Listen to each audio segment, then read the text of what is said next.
Hey there, I'm Kat, and this is Brews and Reviews.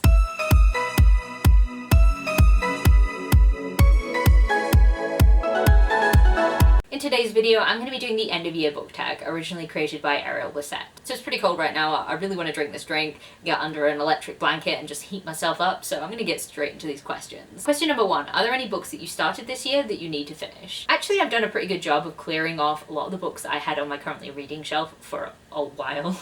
Some of them for like a year. Cleared them off, and the only thing that I had sort of ongoing for a while is Belladonna. So this is a book I'm actually really enjoying, and I'm not really sure why I put it down and didn't pick it back up. I feel like it has a very specific vibe to it, and unless I'm sort of ready to immerse myself in that vibe, then I'm not willing to sit down and read it, because I know I'm really enjoying it. There are some things about this book that I absolutely will go feral for, so I am kind of putting it off because I know I'm going to really enjoy it and it's only going to get better because of what's about to happen. So this book is about a woman called Signa who's sort of plagued by death. Everyone around her seems to die, and she keeps getting moved from family member to family member, and she can see death, and death is in this, and death is my kind of death. Sexy death. So I'm really looking forward to reading this. There's kind of a mystery element of things that she sort of needs to uncover, and I just think it has such a good vibe, and I just haven't finished it. So at some point I really need to finish this before the end of the year. I just need to like kick myself in the bum to actually get this done. Question number 2, do you have an autumnal book to transition into the end of the year? And I am happy to say that I very much do have an answer for this question. It's The Pumpkin Spice Cafe by Laurie Gilmore. And everything about this cover is autumnal. The leaves, the pumpkin, the cafe is set in the autumn as well. I just feel like this is the most autumn book that ever existed.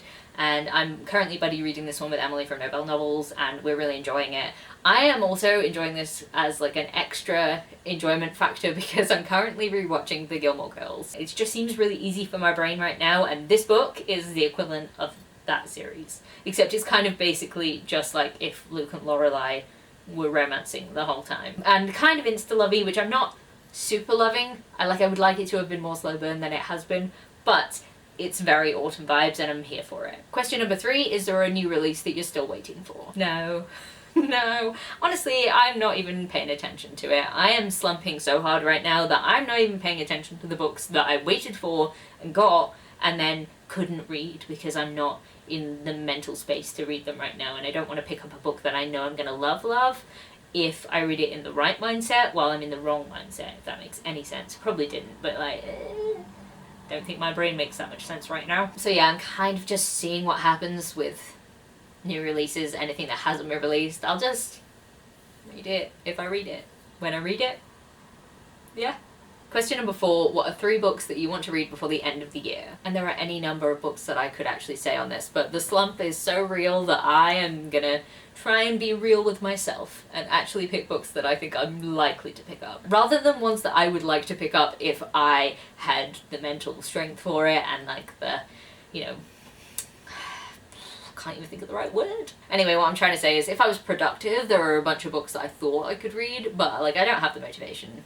So these are the books I think I'll actually read before the end of the year. So the first one is Happy Bloody Christmas by Joe Middleton. Yeah, it's a Christmas book. I'm gonna read Christmas books in December, so Christmas books. So I think this is just like a dark comedy. There's a dead body and it's Christmas. Hide the dead body from the relatives. I really don't know anything about it.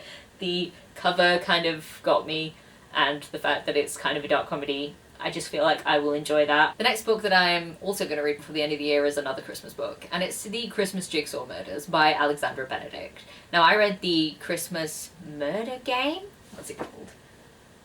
Yeah, The Christmas Murder Game. Hey, memory! Now I read The Christmas Murder Game by this author, and it was really fun. It had a lot of stuff to do with anagrams and stuff, and this one seems to be jigsaw-y, like a thriller thing. The plot is something like 4 people are gonna get murdered by Christmas Eve unless you catch me or solve my problems. Jigsaws, things. So it could be fun. I'm not looking too deeply into the plots of either of these because I don't do that. You know I don't do that at this point. But it should be fun anyway. So the last book I'm not even going to talk about because it's Iron Flame and I keep mentioning it and I keep not reading it and it's still on the list. So Iron Flame.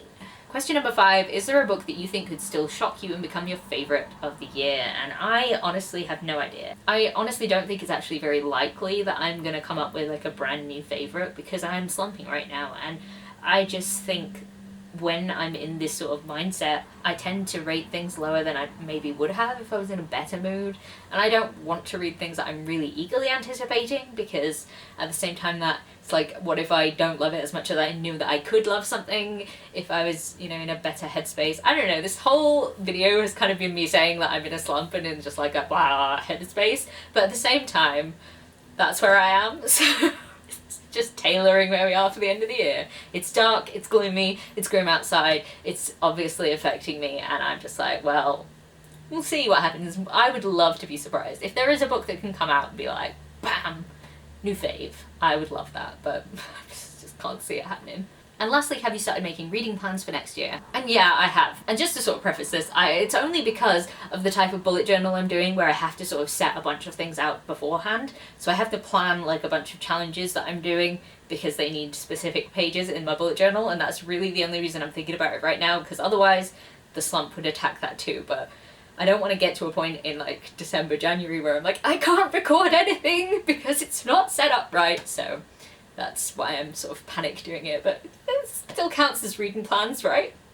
Kind of. So there we have it. That is my rather end of year tag, and I don't really have anything else to say, so I hope you enjoyed this video. If you did, you made it this far into the video, could you leave me some leaves emoji? There's leaves outside, I don't know. And if you like this video, please leave a like, comment, subscribe, and I'll see you in the next one. Bye!